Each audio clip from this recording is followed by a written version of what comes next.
Hello दोस्तों, welcome again in my YouTube channel Balaji premium classes. तो बच्चों, जैसे कि हम लोग पहले बात कर रहे थे अध्याय 10 यानी प्रश्नावली 10.1 के क्वेश्चन, जो सारे क्वेश्चन थे हम लोग फाइनली कंप्लीट कर चुके थे। आज बात करने वाले हम प्रश्नावली 10.2 यानी 10.2। इसमें भी हम लगभग 10 क्वेश्चन कर लिए थे। तो जो बच्चे या जो दोस्त मेरे इससे पहले वाला वीडियो नहीं देखे हैं, उसमें 10 क्वेश्चन ऑलरेडी करा चुके हैं। आज हम बात करेंगे क्वेश्चन नंबर 11 के बारे में। चलिए देखते हैं क्वेश्चन नंबर 11 क्या है। तो कह रहा है क्वेश्चन नंबर 11, आप लोग कॉपी पेन और बुक निकाल कर शायद बैठे होंगे। चलिए देखिए, कह रहा है सिद्ध कीजिए कि किसी वृत्त के परिवृत्त समांतर चतुर्भुज समचतुर्भुज होता है। देखिए, कोई ये वृत्त है, इस वृत्त के परिवृत्त कोई चतुर्भुज है। इस चतुर्भुज का नाम हम दे रखा है ए बी डी सी, ठीक ना। इस चतुर्भुज का नाम दिया गया है ए बी डी सी। ये वृत्त के बाहर बनाया गया है। अब कह रहे हैं कि सिद्ध कीजिए कि ये जो चतुर्भुज है क्या है, समचतुर्भुज है। समानांतर चतुर्भुज दिया गया है कि वृत्त के परिवृत्त खींचा गया समानांतर चतुर्भुज समचतुर्भुज है, ये सिद्ध करना है। चलिए दोस्तों, जो सबसे पहले जो गिवन पार्ट है क्वेश्चन में, हम वो लिख लेंगे। लिखेंगे चूँकि पहले दिया गया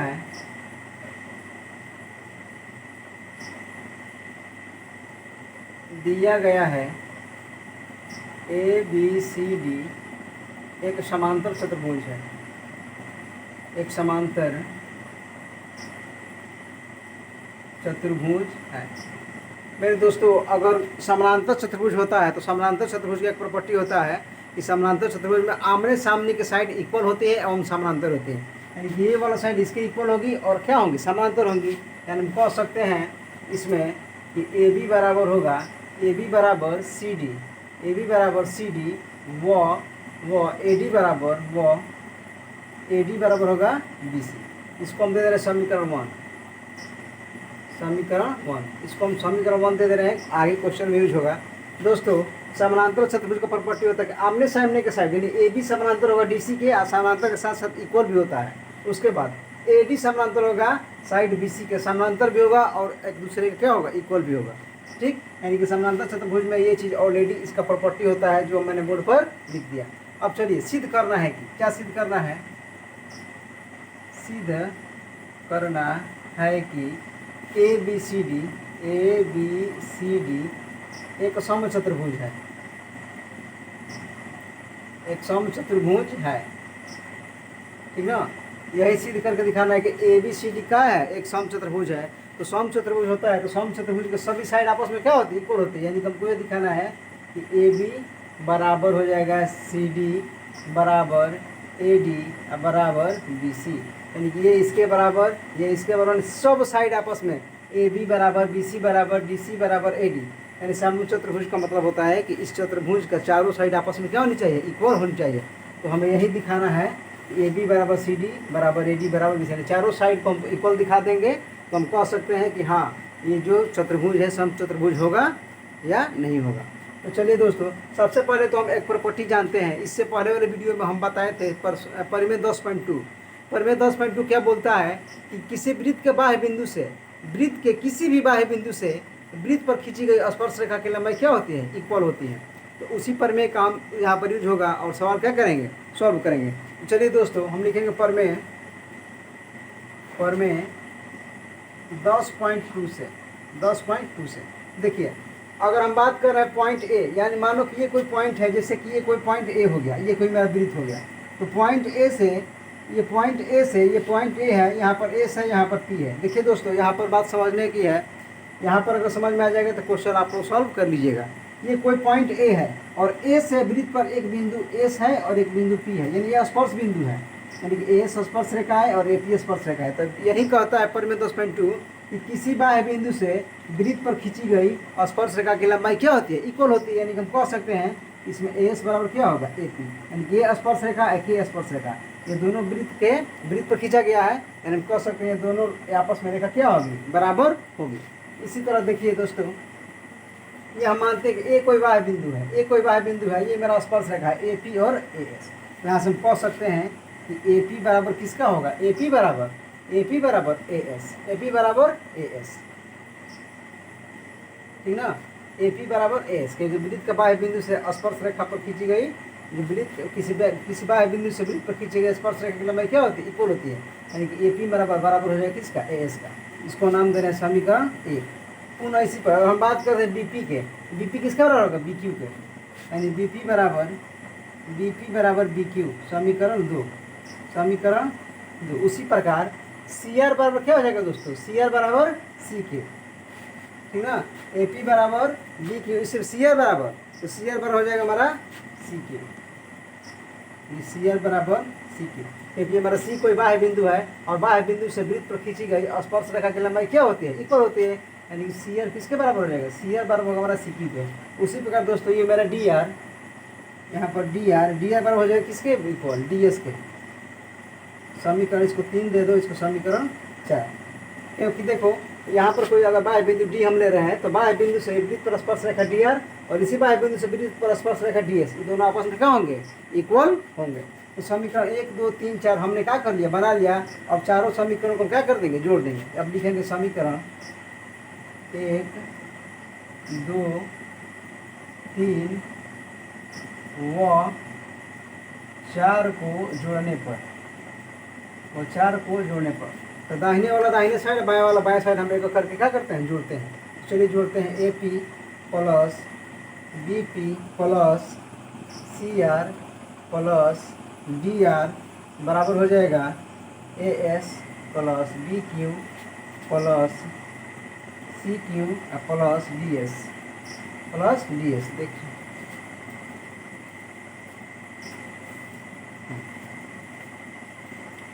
चलिए सही, इसको डी एस अच्छे से लिख दे रहे हैं, है ना, डी एस। अब देखिए दोस्तों, A P plus B P, जैसे इस क्वेश्चन, ये question same to same 8 number के इक्वल है। जैसे 8 नंबर क्वेश्चन है जिस नेक्स्ट वीडियो में करवाए थे, सेम उसी प्रकार का क्वेश्चन है। देखिए A P plus B P, A P plus B P, ये मिलकर मेरा हो जाएगा ए बी। उसके बाद सी आर डी आर, देखो सी आर और डी आर क्या हो जाएगा, डी सी। उसी प्रकार ए एस, एस कहाँ है, ए एस, और ए एस के साथ डी एस मिलेगा तो मेरा ए डी हो जाएगा। तो ए एस प्लस डी एस, ए एस प्लस डी एस, ए एस प्लस डी एस मेरा हो जाएगा ए डी। ठीक उसी प्रकार बी क्यू सी क्यू, देखो बी क्यू और सी क्यू मेरा क्या हो जाएगा, बी सी, ये हो जाएगा बी सी। चलिए दोस्तों, यहाँ तक तो मैंने फाइनली कंप्लीट कर दिया। अब देखिए हमको क्या चाहिए, अब हमको अल्टीमेटली इस क्वेश्चन में यही लाना है, क्योंकि ये जब समानांतर चतुर्भुज है तो समानांतर चतुर्भुज के ये साइड आपस में बराबर है और इक्वल है, और ये साइड आपस में बराबर और इक्वल है। किसी तरह से हम अगर ए बी और ए डी को आपस में अगर हम बराबर दिखा देंगे तो ये हम मेरा चारों साइड आपस में क्या हो जाएगा, इक्वल हो जाएगा। यानी A B plus A D दिखा दो, या A B plus C Q दिखा दो, या C Q plus D C दिखा दो, या D C plus A D दिखा दो, ठीक ना। यानी कि इसको या इसको, इसको या इसको, या इसको या इस साइड, कोई भी दो साइड को हमें क्या दिखाना है, इक्वल दिखाना है। जैसे ही अगर हम इस साइड को या इस साइड इक्वल दिखा दिए, या इस साइड को या इस साइड इक्वल दिखा दिए, तो मेरा क्वेश्चन से सब साइड आपस में क्या हो जाएंगे, इक्वल हो जाएंगे। तो चलिए देखते हैं दोस्तों, यहाँ पर देखिए ए बी, ठीक ना, ए बी, इसको लिखेंगे ए बी। देखिए यहाँ डी सी किसके इक्वल है, ए बी के, डी सी बराबर ए बी। क्या सी डी या मतलब सी डी या डी सी, बात तो सेम ही है। सी डी लिखो या डी सी लिखो, बात क्या है, सेम ही है। तो क्या हम इस सी डी के जगह पर हम ए बी लिख सकते हैं, तो लिख सकते हैं, जरूर लिख सकते हैं, क्योंकि ये सी डी किसके इक्वल है, ए बी के। उसके बाद यहाँ पर देखो तो ए डी को ऐसे ही रखो, ए डी को ऐसे रखो, बी सी किसके इक्वल है, बी सी किसके इक्वल है, ए डी के, बी सी बराबर ए डी। या दोस्तों हम इस बी सी के जगह पर ए डी लिख सकते हैं, क्योंकि बी सी इक्वल है ए डी का, यहाँ पर लिखेंगे ए डी। ठीक, यहाँ पर जो समीकरण 1 से, समीकरण 1 से, क्योंकि चूँकि ए बी बराबर है सी डी व ए डी बराबर है बी सी का। ठीक, ये ऐसा लिख दो। अब देखो ए बी मेरा हो जाएगा 2 ए बी, और ए डी मेरा हो जाएगा 2 ए डी से डी कटा दो, 2 से 2 कैंसिल हो गया, तो मेरा बचा दोस्तों ए बी बराबर ए बी। देखिए हम फाइनली बोल रहे थे इसी तरह हमको दो साइड इक्वल करना है। देखो यहाँ पर ए बी किसका इक्वल हो गया, ए बी इक्वल हो गया ए डी का, यानी मेरे दोस्तों ये ए बी ऑलरेडी इक्वल है डी सी के, और ये ए डी ऑलरेडी इक्वल है सी क्यू के, क्योंकि समानांतर चतुर्भुज है। तो समानांतर चतुर्भुज के आमने सामने के साइड बराबर होते हैं और समानांतर होते हैं। अब जैसे हम ए बी को इसके इक्वल किए हैं दोस्तों, जब ए बी बराबर मेरा है ए डी का, तो क्या ए डी किसके बराबर है, सी क्यू का, और ए बी किसके बराबर है, डी सी का। इस तरह से मेरा चारों साइड आपस में क्या हो जाएंगे, इक्वल हो जाएंगे। देखिए दोस्तों फिर से ए बी बराबर ए बी बराबर ए डी, मैंने सिद्ध किया।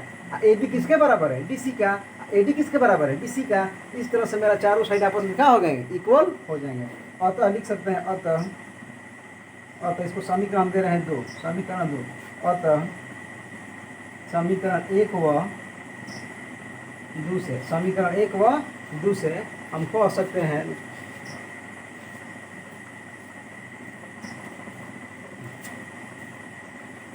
समीकरण 1 व 2 से कह सकते हैं अतः समीकरण 1 व 2 से अतः ए बी सी डी एक समचतुर्भुज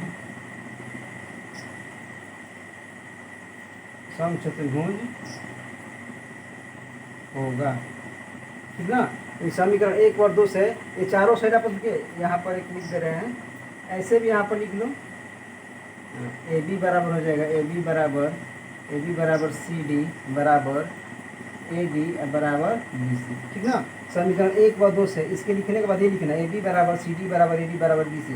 उसके बाद आता है ए बी सी डी एक समचतुर्भुज होगा। तो फाइनली हम इसको क्या कर दिए, सिद्ध कर दिए, ठीक ना। जैसे ए बी बराबर ए डी हुआ, ए बी बराबर ए डी हुआ, तो ए बी डी सी के समान है और ए डी बी सी के समानांतर है, इक्वल है। इस तरह से मेरा चारों साइड ए बी बराबर सी डी बराबर ए डी बराबर बी सी इक्वल हो जाएंगे, और तो हम कह सकते हैं कि ए बी सी डी एक समचतुर्भुज होगा। तो फाइनली दोस्तों इस क्वेश्चन को हमने कंप्लीट कर लिया।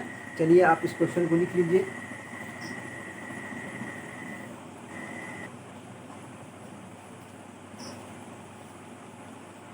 तो चलिए दोस्तों अब बात करने वाले हैं क्वेश्चन नंबर 12 के बारे में।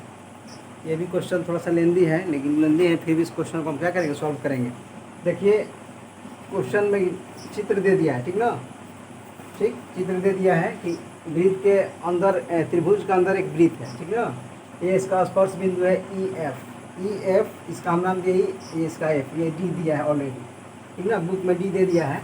और सी से डी तक जो डिस्टेंस है 6 सेंटीमीटर है, ये 6 सेंटीमीटर है, ये 8 सेंटीमीटर है यहाँ से यहाँ तक, ठीक। कह रहा है कि ए सी ज्ञात कीजिए, यानी ए सी ये साइड ज्ञात करना है, उसके बाद ए बी ये साइड ज्ञात करना है, ए सी और ए बी हमको ज्ञात करना है। तो चलिए दोस्तों देखिए, सबसे पहले तो हम इस क्वेश्चन में करेंगे रचना, ठीक ना। क्या करेंगे, रचना। तो लिख रहे हैं रचना। सबसे पहले दिया गया है जो लिख लो, 12 नंबर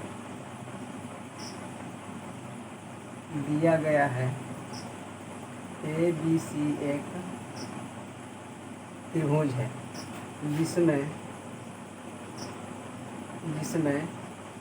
सी डी बराबर 6 सेंटीमीटर तथा डी बी बराबर कितना सेंटीमीटर, 8 सेंटीमीटर, ठीक।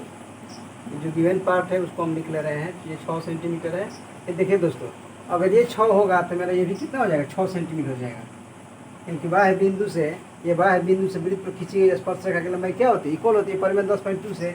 जब ये 8 है तो ये भी कितना हो जाएगा, 8 हो जाएगा परिमेय 10.2 से। ये कोई भी बाह्य बिंदु है, ये बी डी स्पर्श रेखा है, यहाँ पर बी एफ क्या स्पर्श रेखा।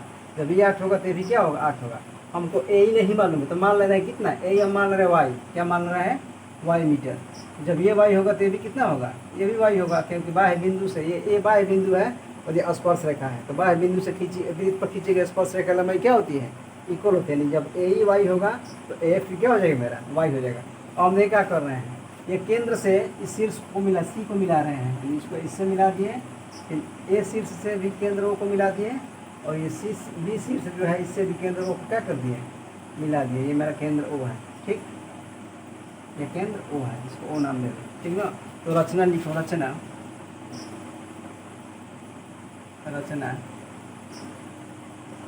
केंद्र ओ से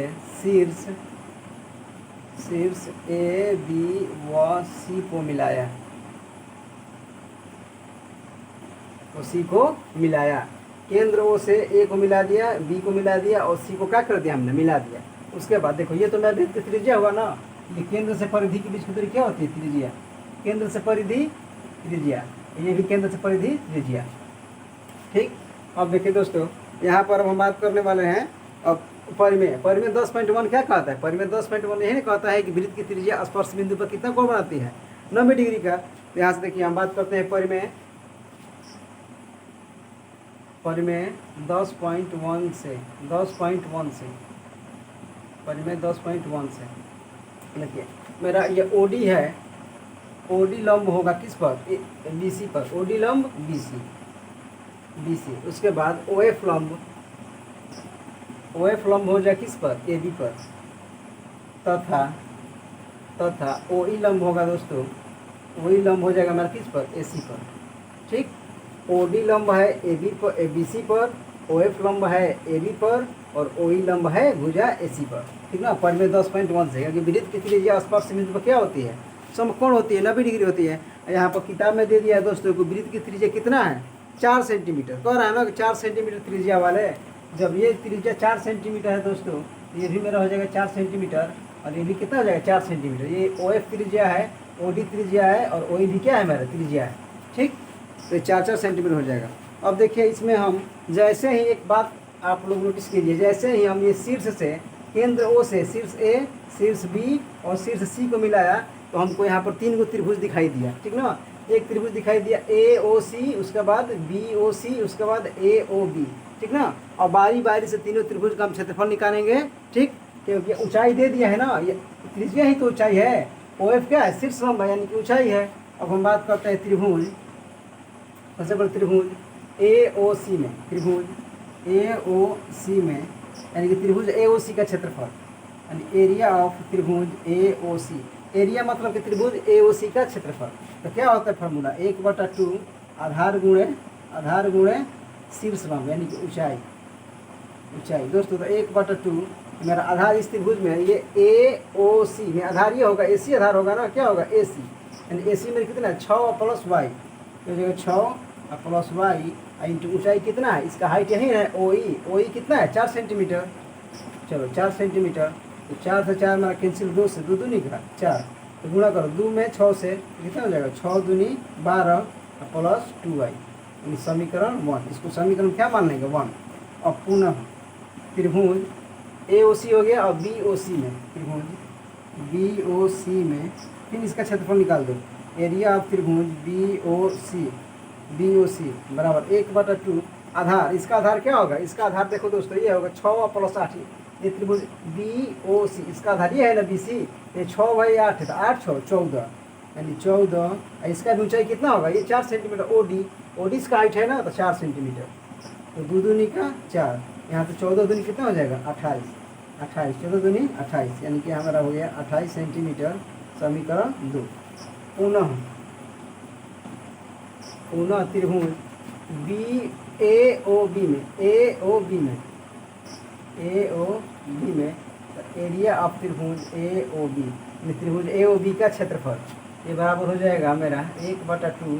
इसका आधार दोस्तों AB होगा ना, AOB का आधार AB होगा, तो 8 + y इंटू इसका भी हाइट कितना होगा? 4 सेंटीमीटर। OF यही ना ऊंचाई है, तो 4 सेंटीमीटर। 2 से 2 दूनी का 4, गुणा करो 8 दूनी 16 + 2y, इसको नाम दे रहे हैं समीकरण 3। ठीक, अब जैसे ये समीकरण 1, 2 और 3 को जोड़ेंगे दोस्तों, तो मेरा पूरा त्रिभुज ABC का क्षेत्रफल क्या हो जाएगा? निकल जाएगा। क्योंकि ये वाला पार्ट और ये वाला पार्ट, ये तीनों त्रिभुज, ये तीनों छोटे वाले त्रिभुज को जोड़ेंगे तो हम बड़ा वाला त्रिभुज मिलेगा ABC। तो चलिए समीकरण 1, 2, 3 और 4 को तीन को क्या करते हैं? जोड़ देंगे। लिखेंगे अतः त्रिभुज ABC का क्षेत्रफल बराबर त्रिभुज ABC के क्षेत्रफल बराबर क्या हो जाएगा? यानी कि समीकरण 1 + समीकरण 2 + समीकरण 3। ठीक है ना, तीनों को जोड़ दो। समीकरण 1, 2 और 3 क्या कर दो? जोड़ दो, यानी तीनों त्रिभुज को जोड़ेंगे छोटा वाला, तो क्या हमें मिलेगा? बड़ा वाला। तो समीकरण 1 कितना है? ये हो जाएगा मेरा 12 + 2y, उसके बाद 2 है 28, उसके बाद ये है मेरा 16 + 2y, जोड़ लो 28 और 16 12 28 28 56 + 4y, 2y 4y। चलो इसमें से 2 कॉमन निकालो, 2 घनिष्ठ है दोनों में, तो जैसे ही 2 कॉमन निकालेंगे तो हो जाएगा 28 + 2y, 28 + 2y, यही होगा ना। इसको नाम दे रहे हैं समीकरण A। यानी कि अब त्रिभुज ABC का क्षेत्रफल लग गया 2 × कोष्ट में 28 प्लस 2y, यानी कि त्रिभुज बड़ा वाला त्रिभुज का ये मेरा क्षेत्रफल एक ठो आ गया। इसके बाद अब हम क्या करेंगे, ये तो मेरा इन तीनों त्रिभुज का, ये छोटा वाला एक त्रिभुज, ये 2 त्रिभुज, ये 3 त्रिभुज, इन दोनों त्रिभुज को अलग अलग क्षेत्रफल निकाल कर तब जोड़े हैं, तो मेरा बड़ा वाला त्रिभुज निकला मेरे दोस्तों। और एक और तरीका त्रिभुज क्षेत्रफल निकालने का, एक तो हम अलग अलग कर तीनों को निकाल कर जोड़ दिए। उसके बाद एक क्या करेंगे, हम हीरोन का फॉर्मूला लगाएंगे। ए बी सी का क्षेत्रफल कैसे निकालेंगे, ए हो गया मेरा साइड, ये बी हो गया, ये सी हो गया। ए हो जाएगा 6 प्लस वाई, बी हो जाएगा 14, सी हो जाएगा 8 प्लस वाई। तीनों को जोड़कर अर्ध परिमाप निकाल कर हीरोन का सूत्र लगाकर उससे भी हम निकालेंगे त्रिभुज एबीसी का क्षेत्रफल। ये भी मेरा है त्रिभुज एबीसी का क्षेत्रफल, और दोनों को इक्वल कर देंगे तो मेरा मान क्या हो जाएगा, निकल जाएगा। तो चलिए दोस्तों, यहाँ तक शायद आप लोग समझ गए होंगे, यहाँ तक नोट कर लीजिए।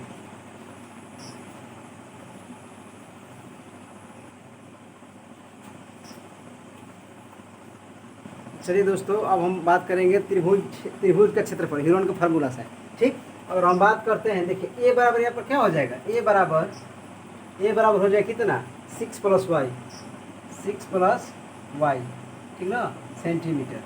अब बी बराबर मेरा हो जाएगा कितना, 8 प्लस 6 कितना हो जाएगा, 14 सेंटीमीटर। और सी बराबर हो जाएगा दोस्तों 8 प्लस वाई सेंटीमीटर, ठीक। तो एस बराबर निकाल लो, अर्ध परिमाप, यानी एस बराबर क्या होता है, A plus B plus C by 2। तो मेरा एस हो जाएगा ये 6 प्लस वाई, ये बी है 14 और सी है 8 प्लस वाई, डिवाइड बाई कितना हो जाएगा 2। जोड़ लो तो 8 सौ 14 14 28 कितना हो जाएगा, 28 प्लस वाई बाई कितना हो जाएगा 2y और डिवाइड बाई 2, ठीक है ना। चलिए अब देखिए, इसमें से दो कॉमन निकालिए, तो जैसे 2 कॉमन निकालेंगे तो 14 प्लस वाई, 14 प्लस वाई, ये डिवाइड भी कितना है 2 से 2 कैंसिल हो गया मेरा, यानी जो सेमी पेरीमीटर आया मेरा, यानी अर्ध परिमाप 14 प्लस वाई, ठीक ना, 14 प्लस वाई सेंटीमीटर। अब हम लगाएंगे त्रिभुज ए बी सी का क्षेत्रफल, यानी हीरोन का फार्मूला से, ठीक ना। यानी लिखेंगे त्रिभुज ए बी सी का क्षेत्रफल क्या होता है, हीरोन का formula S into S minus A, S minus B, S minus C. शायद आप लोग 9th क्लास में पढ़े होंगे, ठीक ना। और 9th क्लास में नहीं पढ़े होंगे तो क्वेश्चन नहीं समझ में आएगा, ठीक। तो 9th क्लास में एक चैप्टर है हीरोन का फार्मूला, उसका सहायता से हम इस त्रिभुज एबीसी का क्षेत्रफल फाइंड करेंगे। तो चलिए देखिए, यहाँ पर मेरा सेमी पेरीमीटर कितना है, अर्ध परिमाप 14 प्लस वाई। दोस्तों कोष्ट में हो जाएगा, ये देखो कोष्ट में ऐसे लिखेंगे इसको, एस माइनस ए, यानी 14 प्लस वाई और माइनस ए कितना है, 6 प्लस वाई, उसके बाद 6 प्लस वाई, उसके बाद एस माइनस बी, ये मेरा एस कितना है दोस्तों, एस है मेरा 14 प्लस वाई और माइनस बी कितना है, बी है 14 सेंटीमीटर, कितना 14 सेंटीमीटर। उसके बाद ये हो जाएगा मेरा एस माइनस सी, एस कितना है 14 प्लस वाई और सी कितना है 8 प्लस वाई। तो फाइनली देखिए कैसे सॉल्व होगा यहाँ पर, और देख रहे हैं स्पेस है कि नहीं, नीचे लिख लीजिए। चलिए अब देखिए यहाँ पर, देखिए तो यहाँ से क्या हो जाएगा मेरा, यहाँ से हो जाएगा ये तो 14 प्लस वाई मेरा हो जाएगा, ये देखिए 14, ये प्लस का वाई या माइनस वाई क्या हो जाएगा, कट जाएगा। देखिए जैसे ही कोष्ट खोलेंगे प्लस माइनस यानी वाई कट जाएगा, तो मेरा 14 में से 6 कितना बचेगा 8, इंटू 8 हो जाएगा, इंटू यहाँ पर देखिए तो यहाँ पर 14 से 14 दोस्तों क्या हो जाएगा, कैंसिल, ये कैंसिल हो जाएगा, तो कितना बचेगा केवल वाई, ठीक। इंटू यहाँ पर देखिए तो यहाँ प्लस का वाई, ये माइनस का, ये प्लस का वाई, कोष्ट हटेगा तो प्लस माइनस, यानी ये वाई से ये वाई कैंसिल हो जाएगा, और 8 में 14 में से 8 गया, कितना बचेगा 6, ठीक। तो यहाँ तक हमने कर लिया। अब देखिए यहाँ पर कितना आ गया 14 प्लस वाई, ये तो मेरा हो गया 14 प्लस वाई इंटू कितना हो गया, और 6 के 48 वाई, ये हो गया मेरा समीकरण बी, ठीक ना। अब ये भी त्रिभुज का क्षेत्रफल है और ये भी त्रिभुज का क्षेत्रफल, त्रिभुज एबीसी का ये भी क्षेत्रफल है और त्रिभुज एबीसी का ये भी क्षेत्रफल है दोस्तों। जब दोनों त्रिभुज ही ये दोनों, ये वाला और ये वाला दोनों जब एक ही त्रिभुज का क्षेत्रफल है, तो क्या ये दोनों त्रिभुज के क्षेत्रफल आपस में क्या होंगे, इक्वल होंगे। तो चलिए इक्वल करते हैं। चलिए इस साइड को आप लिख लीजिए, हम इस साइड को मिटा रहे हैं, ठीक ना। चलिए ये वाला साइड हम इसको मिटा रहे हैं, क्योंकि इतना लंबा सवाल है कि बोर्ड भी छोटा पड़ जा रहा है, 2-3 बार मिटाना पड़ रहा है। ठीक, और लिखेंगे समीकरण 1 व 2 से, समीकरण ए व बी से, ए व बी से। दोस्तों मेरा ए कितना है, यही ना ए वाला, यानी कि 2 इंटू 28 प्लस 2y, ये मेरा बी है दोस्तों, कितना है 48y कोष्ठ में 14 प्लस y। ठीक, अब दोनों तरफ क्या कर देंगे हम, वर्ग कर देंगे, दोनों तरफ वर्ग। जैसे ही वर्ग करेंगे दोस्तों तो ये रूट क्या हो जाएगा, हट जाएगा। अब कर रहे हैं हम दोनों तरफ स्क्वायर, दोनों तरफ वर्ग करने पर जैसे ही वर्ग करेंगे तो ये मेरा हो जाएगा 2 इंटू कोष्ठ में 28 प्लस 2y का होल स्क्वायर बराबर, ये देखिए दोस्तों जैसे इसको स्क्वायर करेंगे 48y कोष्ठ में 14 प्लस y।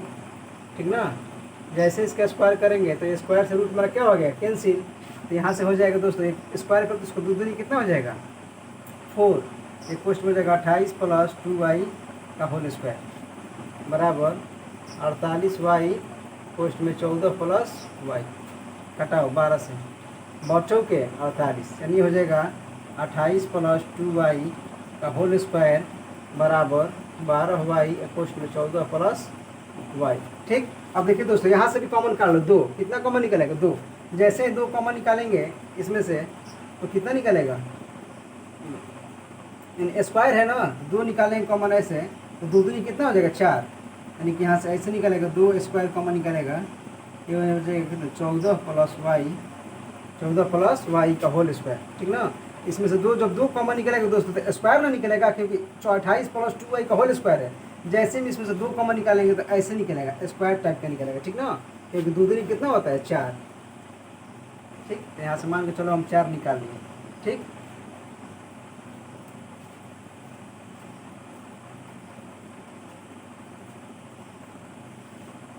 चलिए देखिए बच्चों, हाँ तो यहाँ से 2 कॉमन निकाल ले रहे हैं, इसको ऐसे थोड़ा सा कर दे रहे हैं थोड़ा सा, और आप लोग को ज़्यादा समझ में आ जाएगा।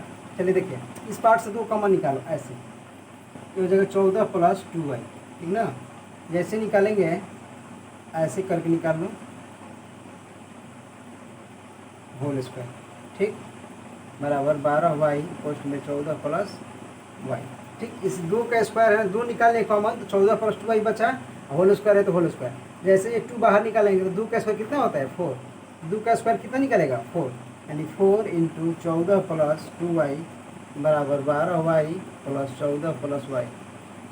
ठीक ना, ये होल स्क्वायर है ना, इसका होल स्क्वायर, ये तो 2 निकलेगा तो ऐसे रहेगा, ये जैसे ही 2 निकला दोस्तों ये बस y केवल बचेगा इसमें। ठीक ना, अब देखिए यहाँ पर 14 प्लस y का स्क्वायर है, यहाँ पर 14 प्लस y, यानी इसका घात 1 है, इसका घात 2 है, तो एक घात से एक घात कट गया, तो यहाँ मेरा बचेगा 4 इंटू 14 प्लस y बराबर 12y।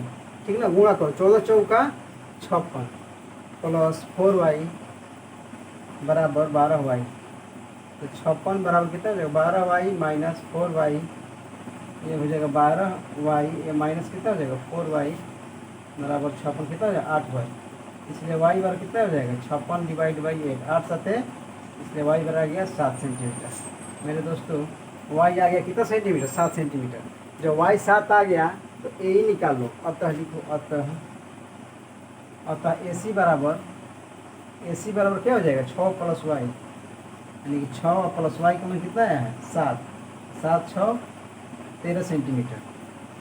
अतः AB बराबर क्या हो जाएगा, AB बराबर हो जाएगा 8 प्लस y, 8 प्लस y का मान कितना है 7, 8 7 हो जाएगा 15 सेंटीमीटर। तो फाइनली मैंने AB फाइंड कर लिया और AC भी फाइंड कर लिया, कितना सेंटीमीटर 13 सेंटीमीटर। तो शायद ये क्वेश्चन आप लोग समझ गए होंगे, बहुत ही बेहतरीन तरीक़ा से, बहुत ही सुंदर से और धीरे धीरे समझाए हैं। तो चलिए इस क्वेश्चन को आप लोग लिख लीजिए।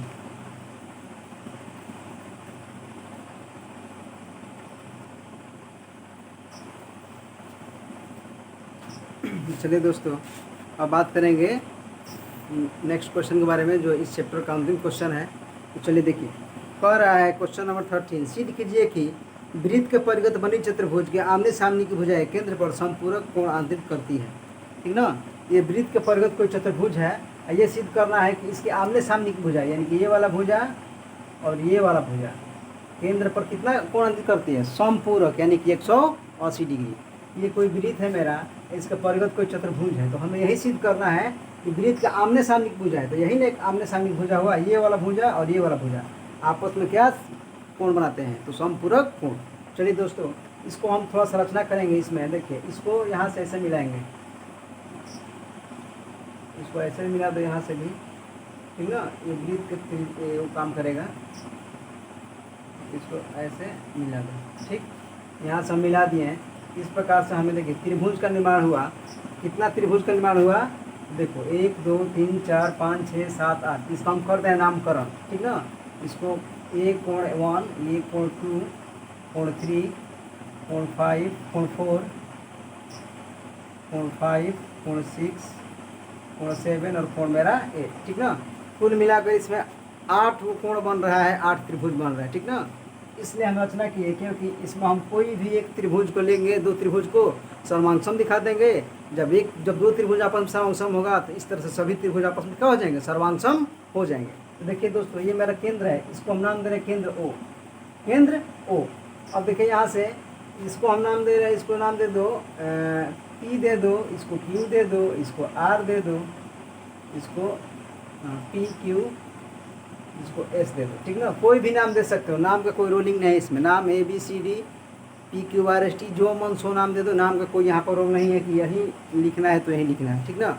अब देखिए हमें सिद्ध क्या करना है, ये 30 नंबर क्वेश्चन बहुत ही इंपॉर्टेंट है। सिद्ध करना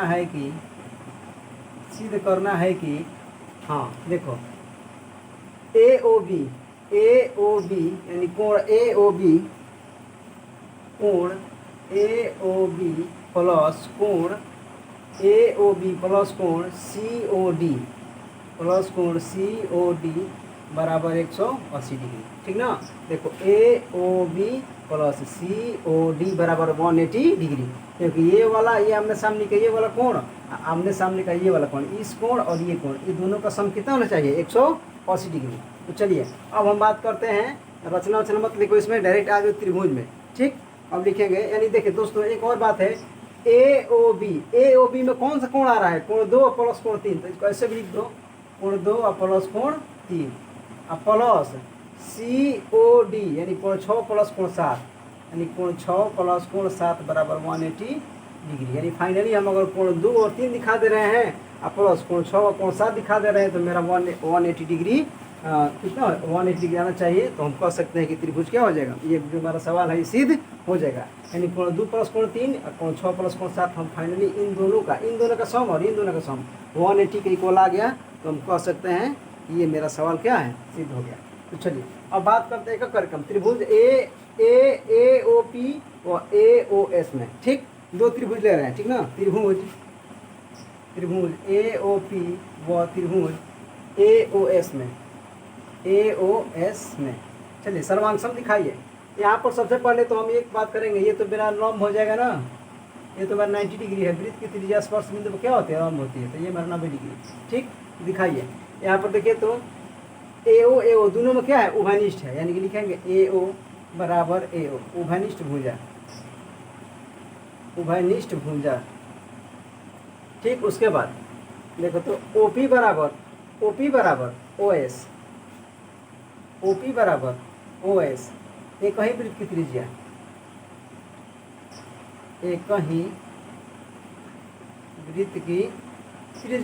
दोनों एक ही वृत्त की त्रिज्या है दोस्तों, तो दोनों क्या हो गया, आपस में इक्वल होंगे। उसका बाद देखो कोण पी बराबर कोण एस 90 डिग्री, कोण पी बराबर कोण एस कितना डिग्री, 90 डिग्री, ठीक ना।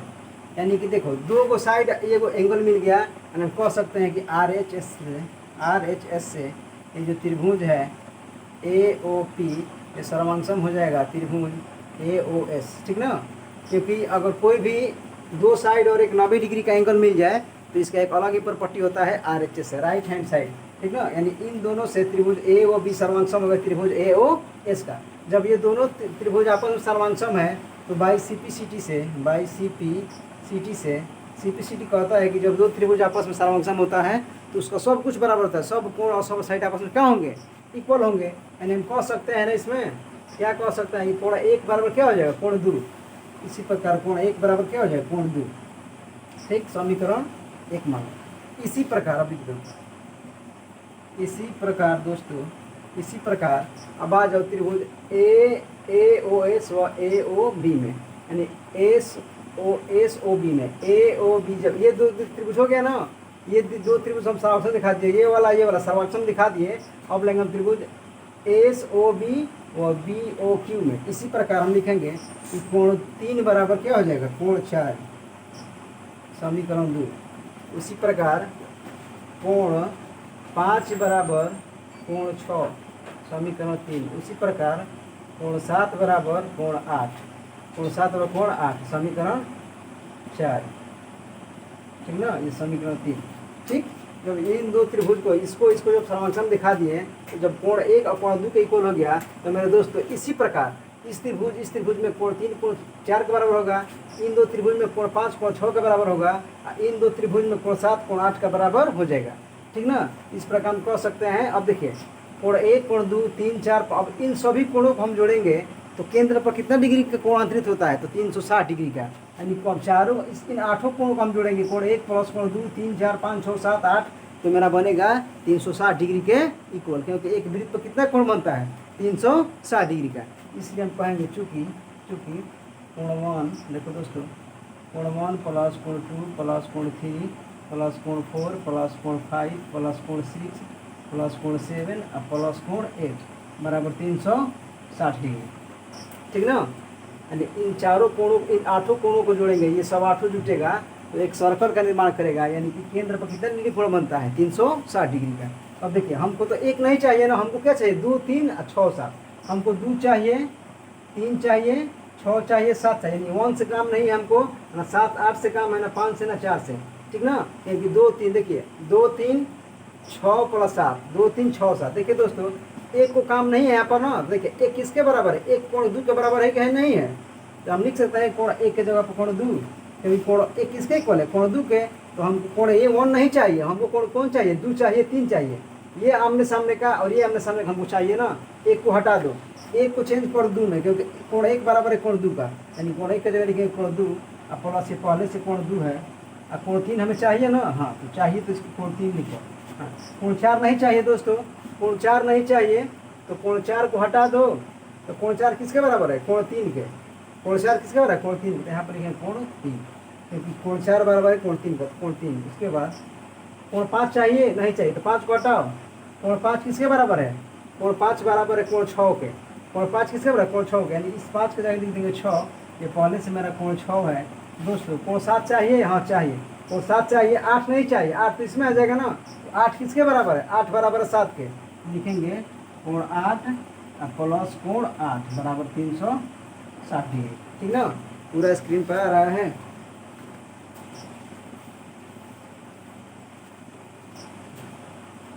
चलिए,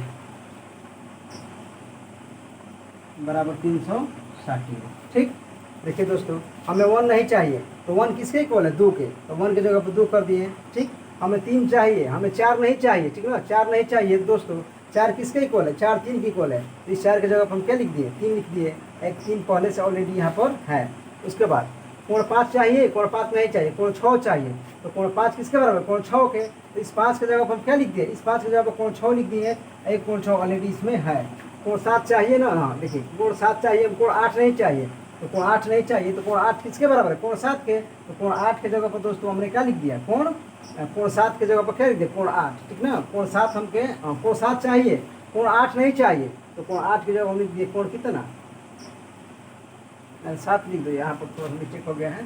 हाँ, ये तो कोण 7 मेरा पहले से है ना, ये तो कोण 7 पहले से है, ये कोण 8 हमको नहीं चाहिए, कोण कितना चाहिए, 7, तो 7 किसके इक्वल है, 8 के, 8 की जगह 7 लिख देंगे, या 7 की जगह क्या लिख दो, 8 लिख दो, तो हमें 8 नहीं चाहिए, तो क्या लिखेंगे यहाँ पर 7, क्या लिखेंगे 7। देखो कोण 8 किसके बराबर है, कोण 7 के, तो फाइनली हम इस कोण 8 की जगह पर ये 7 को लिख सकते हैं, क्योंकि दोनों आपस में क्या है, इक्वल है।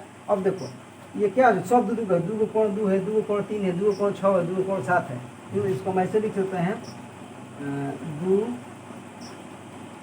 कोण 2 प्लस 2 कोण 3 प्लस 2 कोण 6 प्लस 2 कोण 7 बराबर 360 डिग्री। ठीक, अब इसमें 2 कॉमन निकालो, जैसे 2 कॉमन निकलेगा दोस्तों, ये मेरा बचेगा कोण 2 प्लस कोण 3 प्लस कोण 6 प्लस कोण 7 बराबर 360 डिग्री। कटा दो 2 से, कितना बन जाएगा 180 बनना, यानी कि कोण 2 प्लस कोण 3 प्लस कोण 6 प्लस कोण 7 बराबर 180 डिग्री। ठीक ना, 180 डिग्री। अब देखो दोस्तों, नीचे थोड़ा सा जगह है, देखिए एक बार। चलिए देखिए यहाँ पर ऊपर, यहाँ देखिए 2 प्लस 3, देखिए 2 प्लस 3 कोण 2 प्लस कोण 3 किसके बराबर है? ए ओ बी। ठीक ना, किसके बराबर है? कोण 2 कोण 3, 2 और 3 को जोड़े क्या मिलेगा? ए ओ बी। यानी हम लिख सकते हैं इसके जगह पर कोण ए ओ बी। ठीक। और 6 प्लस 7, 6 प्लस 7 किसके बराबर है? डी ओ सी के, सी ओ डी ना, सी ओ डी, यानी कोण सी ओ डी बराबर 180 डिग्री। यही प्रूव करना था।